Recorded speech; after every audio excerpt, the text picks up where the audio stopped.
Olá, paz do Senhor, café com Cristo Jesus para você. Paz do Senhor Jesus para a tua vida. Paz do Senhor. Mais uma mensagem para você.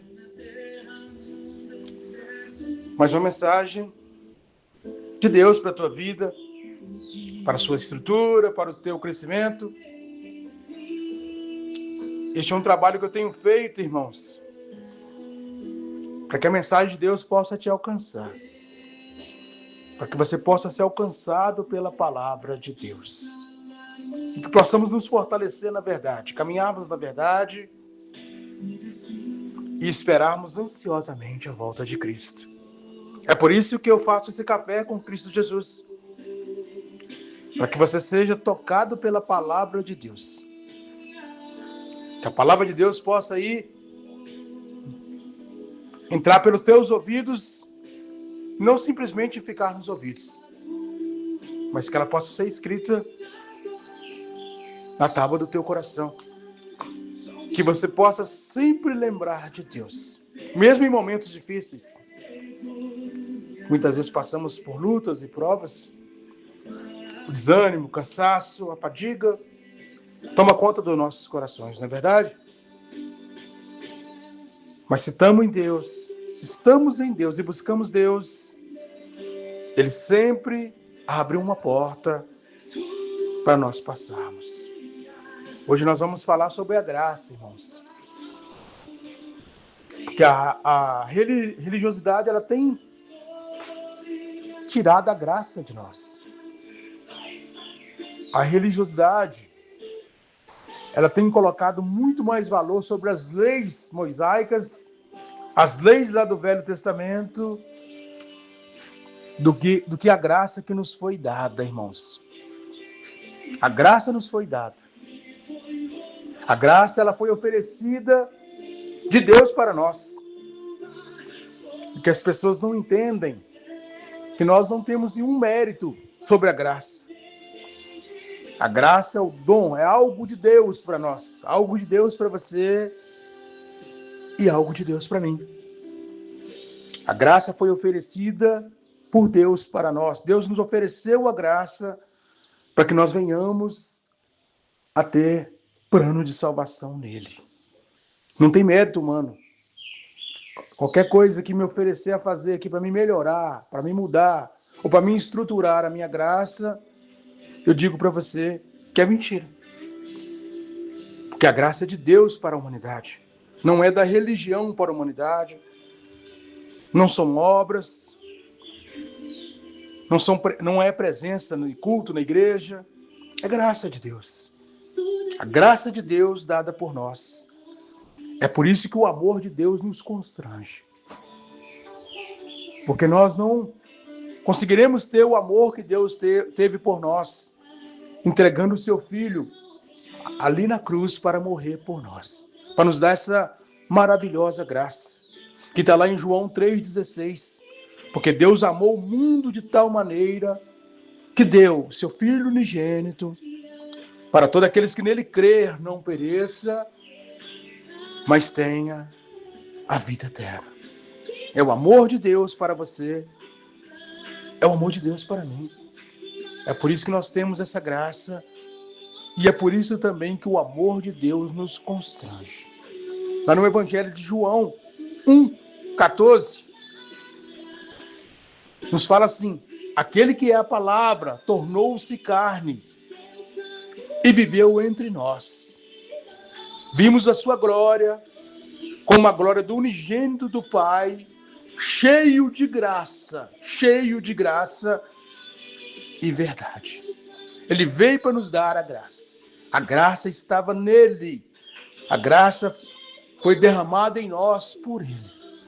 Em Romanos 3:24, também nos diz: sendo justificado gratuitamente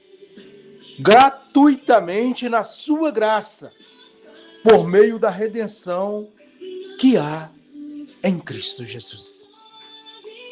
A graça não tem preço, não compramos graça. Todas as outras coisas faladas sobre o altar são falácias, são mentira. Porque a graça é gratuita.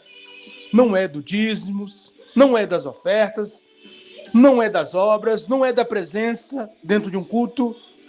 A graça é algo de Deus para nós.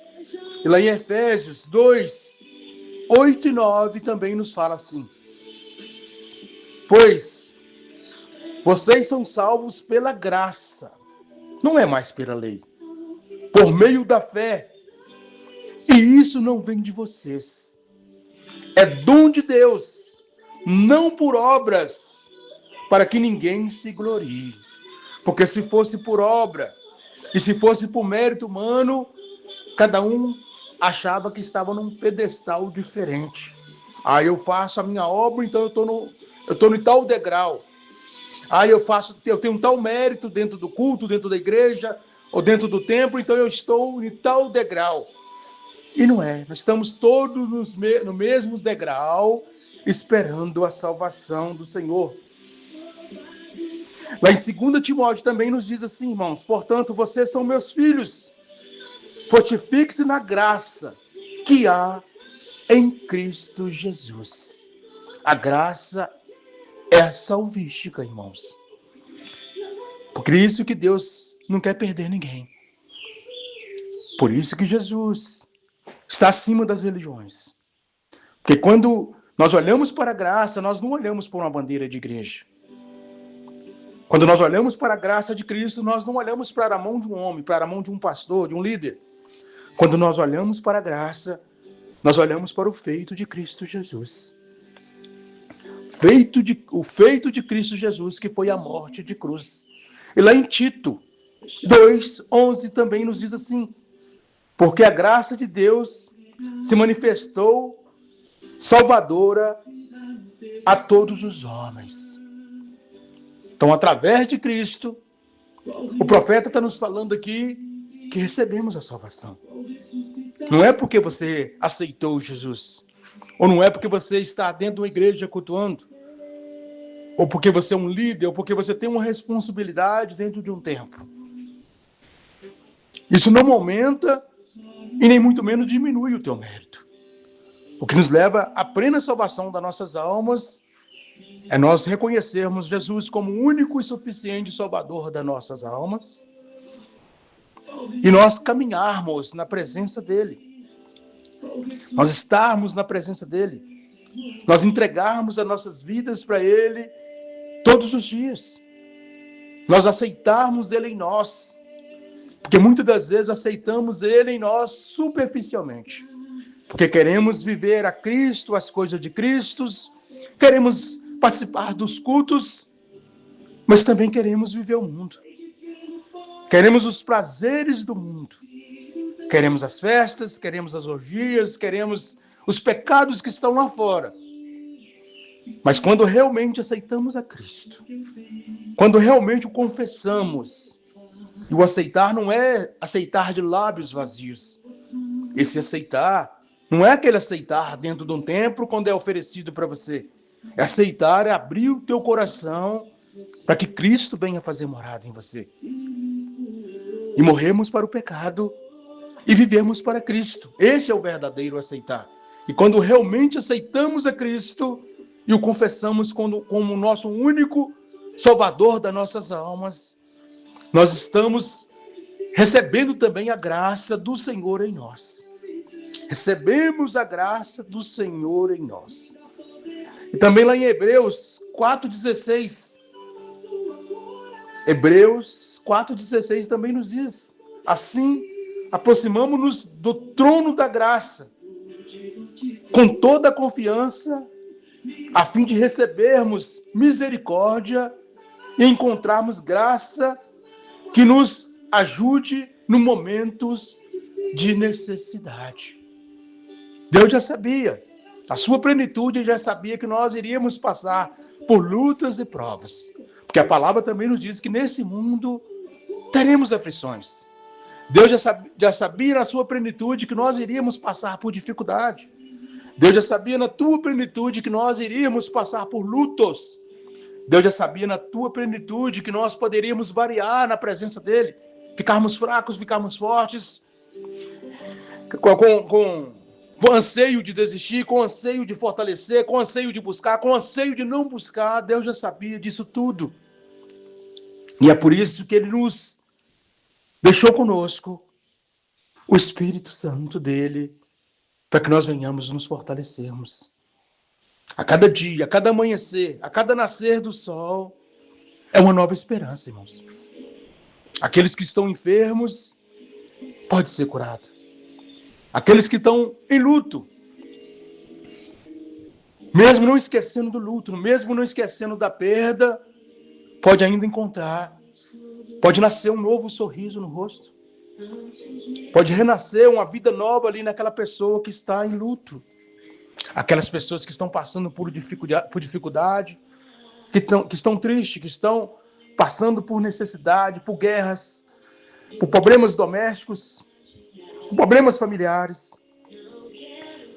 No nascer do dia, tudo pode se fazer novo.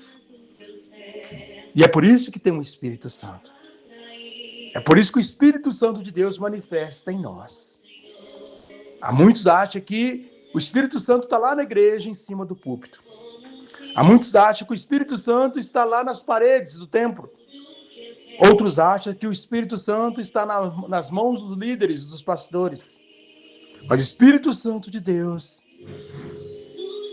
está em você. A casa de Deus é em você. O teu corpo é o templo do Espírito Santo. O teu corpo é o templo de Deus. Não precisamos estar na igreja, ou não precisamos ir à igreja para nós falarmos com Deus. Você pode falar com Deus aí, no lugar que você está, dentro da tua casa, dirigindo o teu veículo, em meia rua. Você pode falar com Deus num lugar que você prefere ficar só. Você pode falar com Deus no teu quarto com as portas fechadas. Porque o Espírito Santo de Deus, a presença de Deus habita em você.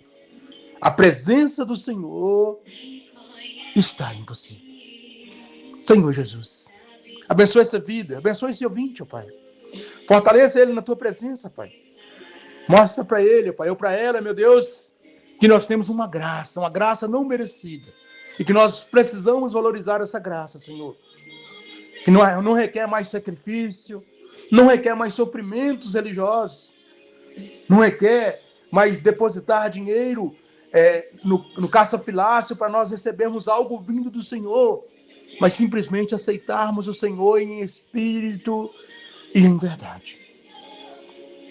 Que venhamos, Deus, buscarmos a presença do Senhor em nós. Que venhamos nós fortalecermos no Senhor. Que venhamos nós buscar a tua face todos os dias e desejarmos a salvação das nossas almas. Quero colocar essa pessoa, esse ouvinte sobre as tuas mãos, esse que está ouvindo esse café com Cristo Jesus. Coloca sobre as tuas mãos para que seja abençoado e fortalecido em nome de Jesus. Sou eu, irmão Pastor Leandro, deixando mais uma mensagem para você na data de hoje, em nome de Jesus.